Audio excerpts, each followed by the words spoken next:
പ്രിയ സ്നേഹിതരെ, പ്രകൃതിയെ സ്നേഹിക്കുന്നവർ എന്ന് പറയുന്ന ഒരു വിഭാഗം ആളുകൾ എല്ലാ സമൂഹത്തിലുമുണ്ട്. ഒന്നുകിൽ അവർ പത്രമാധ്യമങ്ങളിലൂടെയോ ടെലിവിഷനിലൂടെയോ മറ്റ് ഇതരം മാധ്യമങ്ങളിലൂടെ പൊതുജനങ്ങളെ അവരുടെ അവബോധം വർദ്ധിക്കുവാൻ, പ്രകൃതിയെ സംരക്ഷിക്കേണ്ടതിൻ്റെ ആവശ്യകതയെക്കുറിച്ചൊക്കെ ഊന്നി പറയുന്ന പല ചിന്തകളും സന്ദേശങ്ങളും നമുക്ക് കേൾക്കുവാനും കാണുവാനും കഴിയുന്നുണ്ട്. എന്താണ് അവർ പറയുന്നത്? മനുഷ്യർക്ക് ഈ ഭൂമിയിൽ സ്വസ്ഥമായി ജീവിക്കുവാൻ പ്രകൃതിയെ അതിൻ്റെതായ നിലയിൽ കാത്തു സൂക്ഷിക്കേണ്ടതുണ്ട് എന്നാണ് അവർ പറയുന്നത്.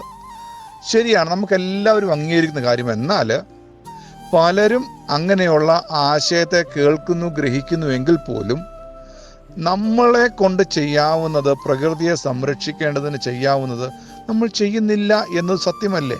ആന്നു. ഇനി വൃക്ഷങ്ങളെ സംരക്ഷിക്കേണ്ടതുണ്ടോ? ഉണ്ട്.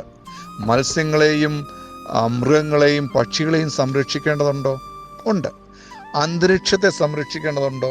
ഉണ്ട്. അതിനുവേണ്ടി ഗവൺമെൻറ്റും മറ്റ് ഇതര സ്ഥാപനങ്ങളൊക്കെ ചെയ്യാവുന്നതൊക്കെ ചെയ്യണം, ചെയ്യുന്നുണ്ട്, അല്ലെങ്കിൽ ചെയ്യും എന്നൊക്കെയാണ് നാം മനസ്സിലാക്കിയിരിക്കുന്നത്. നമ്മുടെ കാര്യം വ്യക്തിപരമായും ചിന്തിച്ചു നോക്കി. ഞാൻ ഒരു വ്യക്തി എന്ന നിലയിൽ ഞാൻ ഈ പ്രകൃതിയെ സംരക്ഷിക്കുന്നതിന് എന്ത് ചെയ്യുന്നു? പണ്ടൊക്കെ ഞാൻ ചിന്തിക്കുമായിരുന്നു, അതൊരു സമൂഹമായി, ഒരു ഗ്രൂപ്പായി ചെയ്യേണ്ട കാര്യമാണ്, വ്യക്തികൾക്കൊന്നും പ്രത്യേകിച്ച് ചെയ്യാൻ സാധിക്കുകയില്ല എന്നാണ് ഞാൻ ചിന്തിച്ചിരുന്നത്. കുറച്ചുകൂടെ വലുതായപ്പോൾ സമൂഹത്തിലെ പല കാര്യങ്ങൾ കണ്ടപ്പോൾ എനിക്ക് മനസ്സിലായി, എനിക്ക് ചെയ്യാവുന്ന ഒരു പ്രധാനപ്പെട്ട ഒരു കാര്യമാണ് ചപ്പുചവറുകൾ വലിച്ചെറിയാതിരിക്കുക.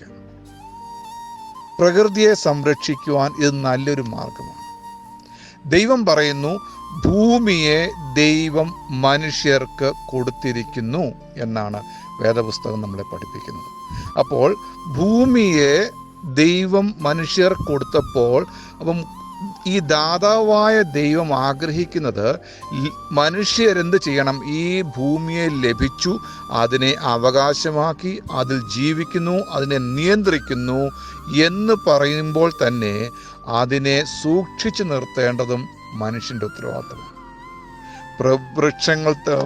വൃക്ഷത്തൈകൾ വെച്ച് നട്ടുപിടിപ്പിക്കുക, മൃഗങ്ങളെ കൊല്ലാതിരിക്കുക, അത്യാവശ്യം വേണ്ട വളർത്തു മൃഗങ്ങളെ വീട്ടിൽ വളർത്തുക, നമ്മുടെ ഭക്ഷണത്തിന് വേണ്ടിയുള്ള മൃഗങ്ങളെ മാത്രം കൊന്നുപയോഗിക്കുക, ഇങ്ങനെയൊക്കെയുള്ള കാര്യങ്ങൾ മനുഷ്യർ ചെയ്യുന്നുണ്ട്.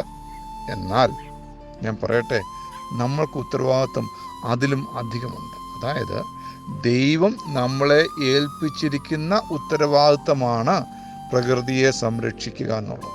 അതിന് എന്തെല്ലാം ചെയ്യാനൊക്കെ? ചപ്പുചവറ് ഇടാതിരിക്കുന്നത്, വലിച്ചു എറിയാതിരിക്കുക, ശുചിത്വം പാലിക്കുക, നമ്മുടെ വീടിനകത്ത് ശുചിത്വം പാലിക്കുക, പുറത്ത് ശുചിത്വം പാലിക്കുക, മറ്റ് ഇതര വ്യക്തികൾ ശുചിത്വം പാലിക്കുന്നില്ലെങ്കിൽ അവരെ അതിന് ബോധമുണ്ടാക്കി കൊടുക്കുക.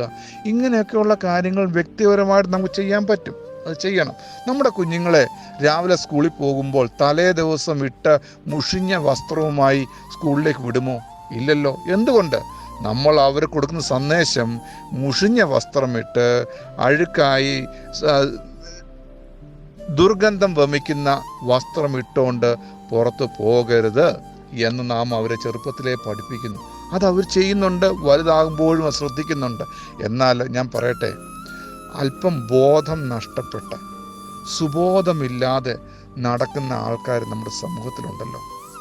അവരൊക്കെ മുഷിഞ്ഞ വസ്ത്രമിട്ട്, കാലിൽ ചെരുപ്പിടാതെ, വേണ്ടവണ്ണം മുടി വെട്ടുകയോ താടി വടിക്കുകയോ ഒന്നും ചെയ്യാതെ അനേക തരത്തിലുള്ള രോഗങ്ങൾ പിടിപെട്ട് ബോധമില്ലാതെ മാനസിക നില തെറ്റിയവരായി നമ്മുടെ സമൂഹത്തിലില്ലേ?